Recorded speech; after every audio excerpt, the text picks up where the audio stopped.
আজকে ক্লাসে আমরা করব একটা সার্কেলের মধ্যে সুন্দর সহজ কিউট অ্যান্ড ইজি একটা scenery drawing. Welcome to রিমিস drawing world. সবাইকে জানাই অনেক অনেক স্বাগত। চলো তাহলে আজকে ক্লাসের ড্রয়িংটা শুরু করি। সার্কেলের জন্য আমি এখানে ইউজ করেছি পেন্সিল কম্পাস। তোমরা চাইলে পেন্সিল কম্পাস বা কিছু ঢাকনি বা এরকম কোনো গোল সারফেস ইউজ করতেই পারো।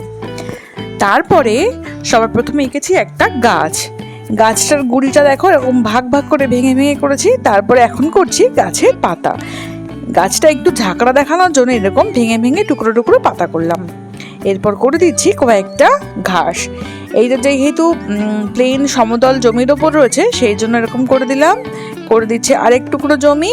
এইবারে পিছনে একটা নদী আছে সেই জন্য একটা এরকম লাইন টানলাম। তারপরে করে দিচ্ছি একটা সূর্য, যেহেতু এটা সকালের সিন, মানে সানরাইজ, সূর্য উঠছে সেই জন্য এরকম। তারপরে করে দিচ্ছি এক টুকরো দিগন্ত আর কিছু পাখি যেগুলো ভোরবেলা উড়ে বেড়াচ্ছে। ব্যাস, আমাদের ড্রয়িং তো কমপ্লিট। দেখেছো, একদম সিম্পল, একদম ইজি। তারপরে চলো কালার করি। আজকের এই ছবিটা কালার করার জন্য আমি ইউজ করছি ডোমসের ক্রেয়ন কালার। সবার প্রথমে কোবাল্ট ব্লু কালার দিয়ে উপরের একটুখানি স্কাইতে শেড দিয়ে নিলাম। তারপরে স্কাই ব্লু কালার দিয়ে সবটা কমপ্লিট করলাম। এইবারে গাছের জন্য সবার প্রথমে স্যাপ গ্রিন কালার কয়েকটা জাস্ট একটু টোন দেওয়ার জন্য ইউজ করছি। তারপরে সেকেন্ড করছি ডার্ক গ্রিন। দেখো আমি কিন্তু স্যাপ গ্রিন সবটা পাতার গায়ে লাগাইনি, মোটামুটি দু একটা পাতায় লাগিয়েছি জাস্ট একটু টোন দেওয়ার জন্য। তারপরে এই যে ডার্ক গ্রিন কালারটা দিয়ে মোটামুটি নিচের পোর্শনগুলো করলাম। এরপর ইউজ করছি হালকা সবুজ। হালকা সবুজের পরে আমরা আরেকটা কালার ইউজ করব, সেই জন্য একটু জায়গা ফাঁকা রেখে মোটামুটি নিচের পোর্শনগুলো করলাম। এবার সব শেষে লেমন ইয়েলো কালার দিয়ে গাছের যে কালারগুলো বাকি রয়েছে সেটা ফিনিশ করব। ভীষণ ইজি আর ভীষণ সিম্পল এই ড্রয়িংগুলো তোমরা আমার চ্যানেলে পেয়ে যাবে। এই চ্যানেলের ড্রয়িংগুলো যদি তোমাদের ভালো লেগে থাকে তাহলে অবশ্যই সাবস্ক্রাইব করে আমার পাশে থেকো। আর কেমন লাগে তোমাদের এই ভিডিওগুলো কমেন্ট করে জানিও। এইবারে করছি গাছের গুড়ি।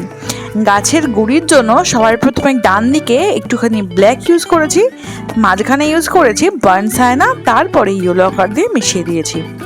যেহেতু সূর্যটা বাঁ দিকে উঠেছে তাই ডান দিকে একটু ছায়া বোঝানোর জন্য ব্ল্যাক ইউজ করেছি।